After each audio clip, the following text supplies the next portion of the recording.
Between 2011 and 21, the number of computer science graduates at UC Berkeley increased by 1,106%.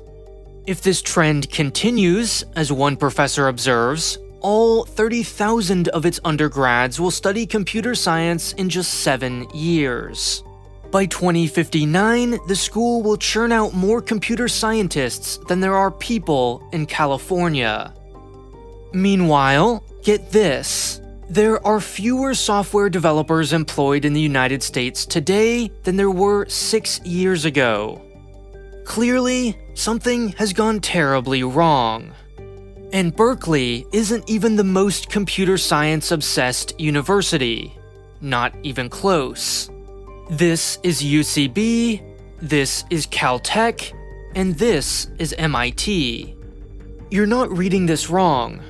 A full 40% of the school that once helped invent the radar, spreadsheet, and lithium-ion battery studies the same one subject. Last year, a grand total of 7 students graduated from MIT with a Bachelor of Science in Chemistry. 266 majored in Computer Science and Engineering. And that's not even its largest CS major. Electrical engineering and computer science is over twice as popular. Over the past 15 years, US colleges have transformed from multidisciplinary institutions of higher education to Microsoft training programs that also dabble in philosophy and physics on the side. In 2023, Berkeley joined MIT and Cornell in even creating an entire college of computing. Its first new school since Eisenhower was president. It's not hard to see how we ended up here. The iPhone was released in 2007, Uber, Airbnb, and Instagram soon after. America's cultural center of gravity was shifting from stuffy Wall Street boardrooms to youthful Bay Area garages. Shows like The Social Network and Silicon Valley mythologized the tech founder, the 21st century's more meritocratic, more visionary, and certainly more eccentric answer to the industrial tycoons of the past. Then, our nation's leaders endorsed programming with their official seal of approval, elevating it from a promising new career to the future. While in office, President Obama called coding a ticket to the middle class. The White House celebrated Computer Science Education Week, promoted Hour of Code, and warned of a dire shortfall of 1 million STEM graduates by 2022. New York Mayor Michael Bloomberg even announced he personally would learn to code in 2012, although there's no evidence he ever did. There was something for everyone in that 3-word mantra, learn to code. For Republicans, this directive neatly aligned with their vision for more vocational, career-oriented education. For corporations, it promised a steady supply of skilled labor. Labor, I might add, that came pre-trained, at taxpayer expense. For national security hawks, coding helped strengthen America's global power, enabling it to outcompete China. If diversity was more your cup of tea, one could tell a pretty convincing story about how this was really all about expanding opportunity. And for Democrats steering the economy through the Great Recession, Learn to Code sounded empowering, hopeful, and most importantly, vague enough to absorb virtually any of the difficult questions posed by globalization at an especially fraught moment. Layoffs? Automation? Outsourcing? Not to worry, if we all just rolled up our sleeves and, say it with me, learn to code.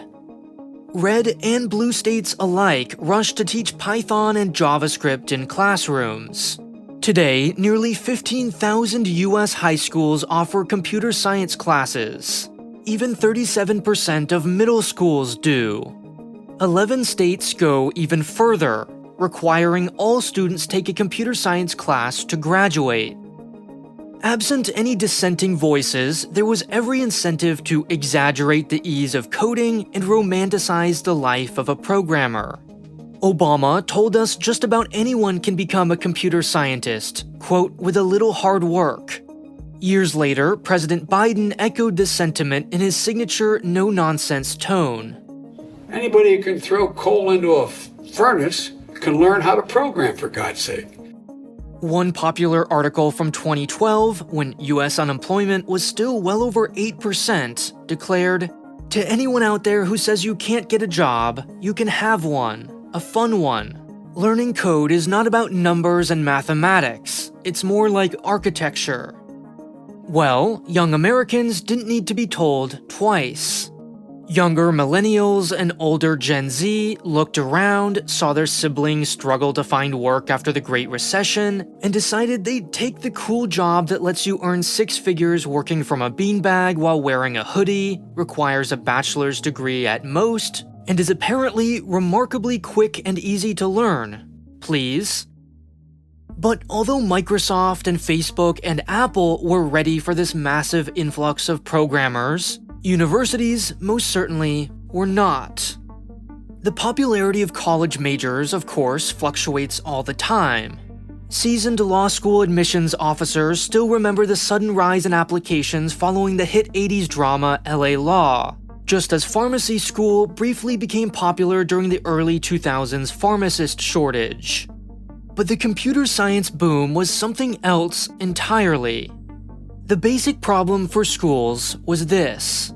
While the total number of undergraduate CS students tripled in just 10 years, the number of PhD students who become professors has stayed more or less the same.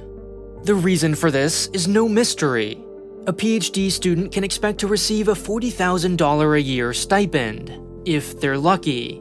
That same student can easily earn $200,000 or more at Amazon or Netflix. In other words, there isn't anyone to teach all those undergraduates. The result in many computer science departments is an impersonal, factory-like experience. Professors are perpetually stressed and invariably overworked.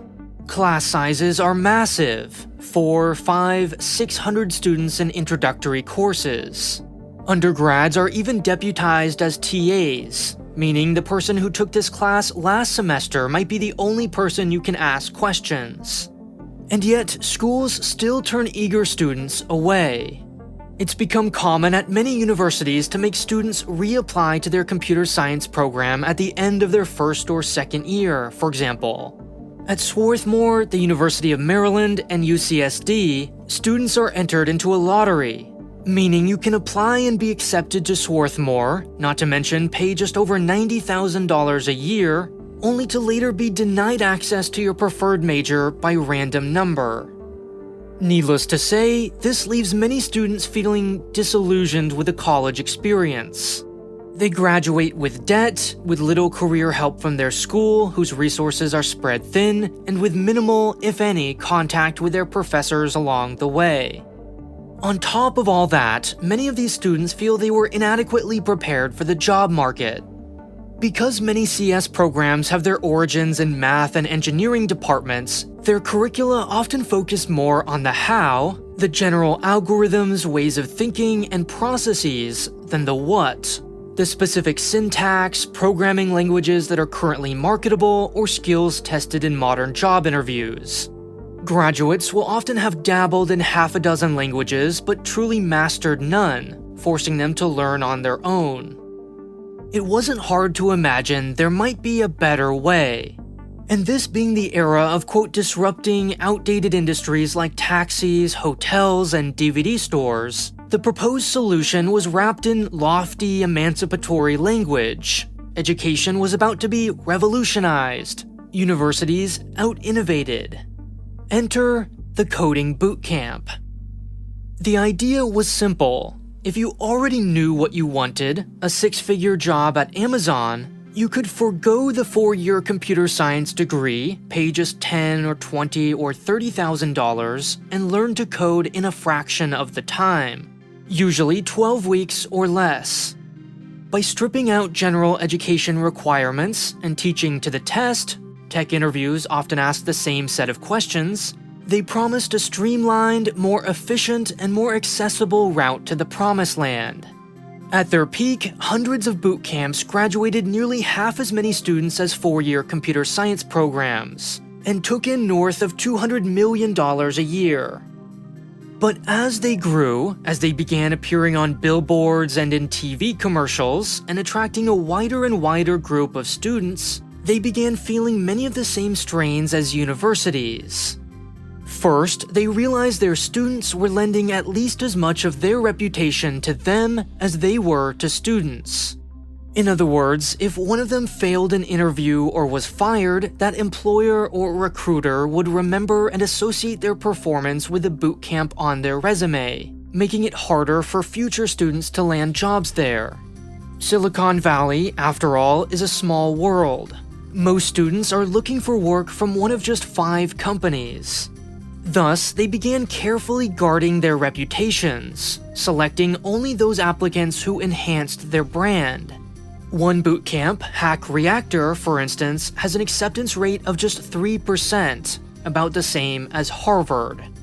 Another problem was a lack of teachers.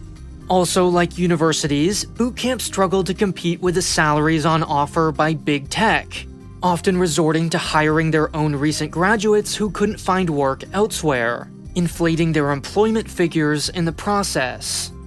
Finally, they faced pressure to raise tuition. Initially, bootcamps pitched themselves to investors much like WeWork did, as software companies. They could develop their curriculum once and then churn through students with zero marginal cost. But like WeWork, reality turned out to be more complex. In practice, boot camps are either little more than classrooms filled with textbooks, in which case they don't offer much that those same textbooks alone can't for a fraction of the cost, or they're highly structured, personable, guided experiences in small, intimate settings, in which case that's expensive. As the number of students grows, you'll need to keep hiring new teachers by definition to maintain the same student-to-teacher ratio. If anything, the marginal cost went up. Later students, attracted by their increasingly get-rich-quick style marketing, had less familiarity with and less interest in programming and therefore required more guidance than their earlier, more intrinsically motivated peers. Just to maintain the same outcomes, therefore, boot camps had to raise prices. And that's a problem when students are paying out of pocket. Boot camps wanted in on those sweet taxpayer-funded federal student loans. But as unaccredited institutions, they weren't eligible. Meanwhile, for reasons we've covered in previous videos, colleges found themselves short on cash. They needed a slice of that sweet boot camp revenue. But they aren't very good at recruiting non-traditional students. And the Higher Education Act of 1965 prevented them from paying third parties for bringing them students, after those incentives led to aggressive and misleading marketing. Except that in 2011, the Department of Education created a loophole. Schools could pay third parties to bring them students if those payments were part of a larger bundle of services, of which recruiting was only one part. In other words, as long as a school didn't call these payments kickbacks, they now had a green light. A university would partner with what they called an OPM, an online program manager. This was the boot camp. The OPM would create the curriculum, hire the teachers, and recruit the students, which the university would then slap its name on, usually for a 40% cut. As far as the government was concerned, these programs were accredited, so boot camps got access to student loans. Students saw a trusted 100-year-old brand name, not some random fly-by-night boot camp. And universities could get away with what was otherwise illegal.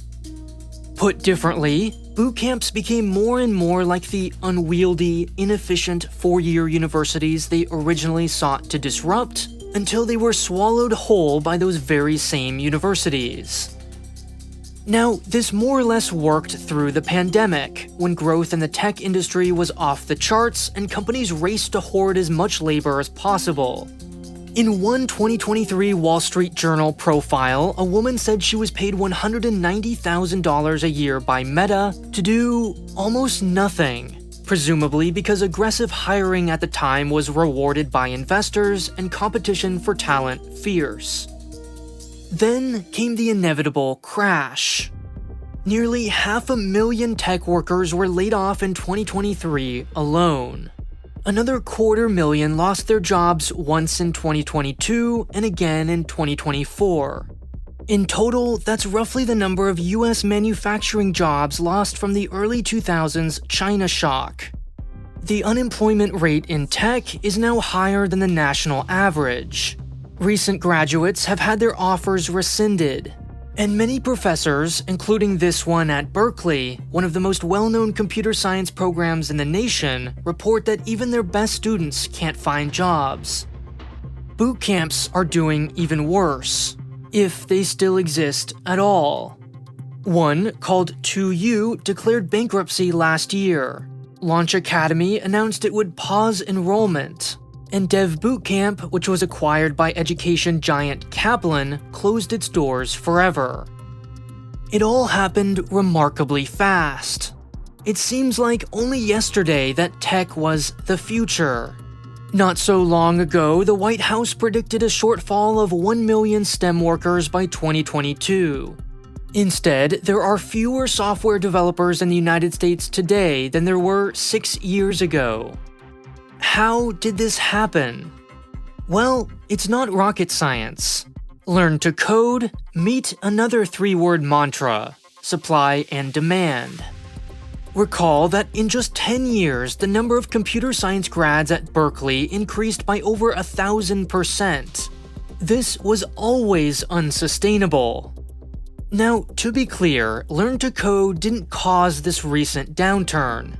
In 2022, US interest rates rose to their highest level in 15 years, from nearly 0% to well over 5%. And the tech industry is unusually exposed to this number. Making software requires massive upfront investment. When the cost of borrowing goes up, making software becomes a lot more expensive. But there's no doubt that the oversupply of programmers, driven by Learn to Code, made workers more expendable in the eyes of employers.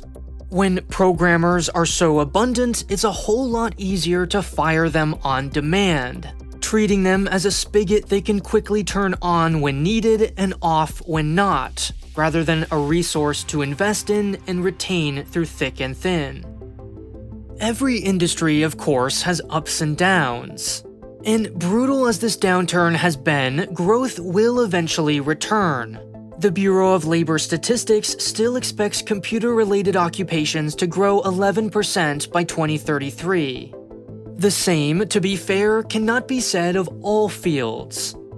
Still, a starry-eyed 18-year-old back in 2016 could be forgiven for thinking that tech was somehow different. For years, common sense had been thoroughly drowned out by the increasingly religious zeal of Learn to Code. Learn to Code was more than a gentle encouragement to consider programming as a potential career. It was an all-encompassing vision of the future, unbounded by the laws of economics. That 2012 article from earlier, for example, compared coding to reading and writing, a surprisingly common sentiment at the time.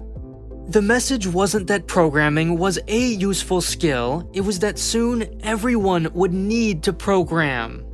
Otherwise serious people argued that everyone from electricians to teachers to insurance adjusters would be coding in the not-so-distant future. If you accept that premise, 1,000% growth in computer science graduates doesn't sound so crazy.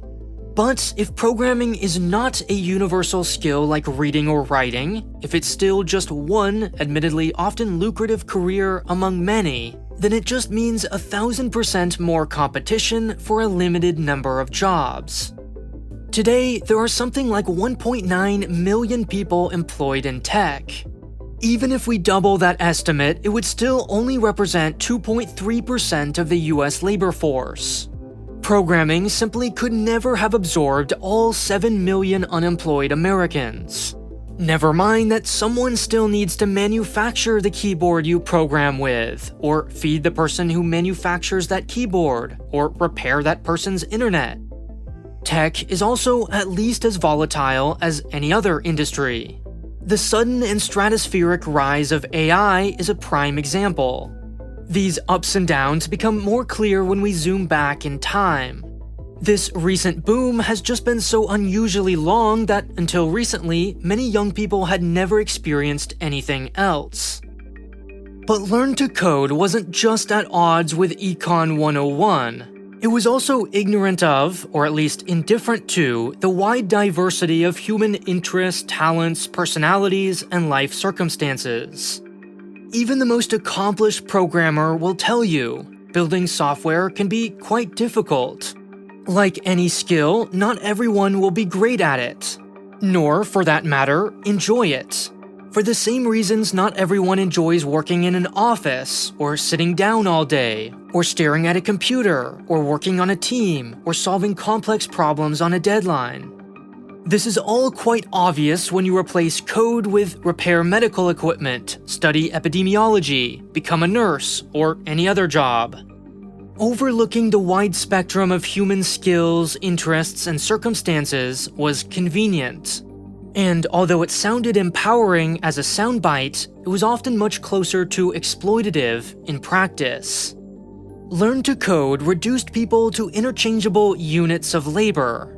Coding boot camps represented the most distilled version of this one-size-fits-all solution, promising that single mothers, recently laid-off factory workers, and well-heeled, highly computer-literate 18-year-olds could all be funneled into a boot camp and emerge 12 weeks later as computer scientists making $150,000 a year. Instead, many single parents working 2 jobs earnestly enrolled in boot camps only to discover they offered minimal support for and couldn't accommodate non-traditional students. Former general contractors struggled to keep up with their peers who had prior coding experience. And since they were told learning to code is so incredibly easy, they blamed themselves. Thousands graduated with nothing more than a $20,000 hole in their bank account, 3 months of lost wages, and a line on their resume that, in the eyes of many employers, worked against, not for them. Others, of course, were luckier. But perhaps most humbling of all, even many of them ultimately fell victim to Learn to Code. They did exactly as they were told, set their true passions aside, and pursued coding as a career, were admitted into a selective boot camp or computer science program, studied hard, were fortunate enough to land a competitive, highly paid job at Amazon, and after all that, were still one of its, say, 18,000 employees laid off with the stroke of a pen on January 5th, 2023. No matter how many times it's repeated, no matter how many high schools it's taught in, Learn to Code is no more a magic solution to economic uncertainty or job insecurity than learn to service wind turbines or learn occupational therapy, demand for which, by the way, is expected to grow by 60% and 22% respectively, far faster than software developers. Everyone, everywhere, is at the mercy of the labor market. The only solution, the best we can do, is be adaptable and invest in non-industry specific skills like problem solving. Today's sponsor, Brilliant, can help you do just that. Spread your eggs across many baskets. Brilliant is the perfect sponsor for this video because they believe, as I do, that what's truly valuable in this fast-moving era we live in are higher-level skills like critical and strategic thinking, creativity, and problem solving. Programming languages come and go. We forget the formulas and facts we read years ago in a textbook. But the way you approach and solve problems stays with you forever. Brilliant takes that approach and applies it to logic, puzzles, data analysis, and geometry.